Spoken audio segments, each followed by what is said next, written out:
এই লোকটাকে পৃথিবীর যে কোনো জায়গা থেকে খুঁজে বার করো আর জিতে নাও 10,000। Okay. তোমাকে হাওয়াইন শার্ট, হাফ প্যান্ট এবং এই জুতো পরা একজন বৃদ্ধ লোককে খুঁজতে হবে। এটা করার জন্য 48 ঘন্টা সময় আছে। যাও।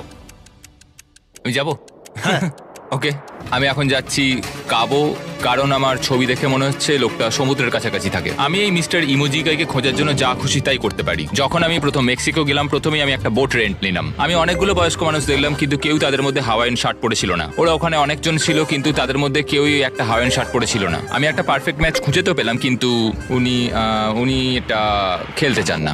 নতুন প্ল্যান, আমি 10টা হাওয়াইন শার্ট কিনলাম আর তাদেরকে দিলাম, দেখি তারা এটা পরতে চায় কিনা। 2 ঘন্টা কেটে গেছে, আমার মনে হচ্ছে এটা কখনোই কোনোভাবে সম্ভব নয়। আমি নিজেকে পরাজিত ঘোষণা করিয়ে দিয়েছিলাম, কিন্তু সেই সময় অদ্ভুত একটা ঘটনা ঘটলো। আপনারা বিশ্বাস করবেন না, আমার সামনে কে বসেছিল। আপনাকে দারুণ লাগছে। আমি মিস্টার বিস্টকে কল করছি। হেই, কনগ্রাচুলেশন, তুমি এই মাত্র জিতে নিলে 10,000 কি ডলার। মানে? আরে সত্যি? হো, হো, হো। আমরা কি হেলিকপ্টারে যাব? ও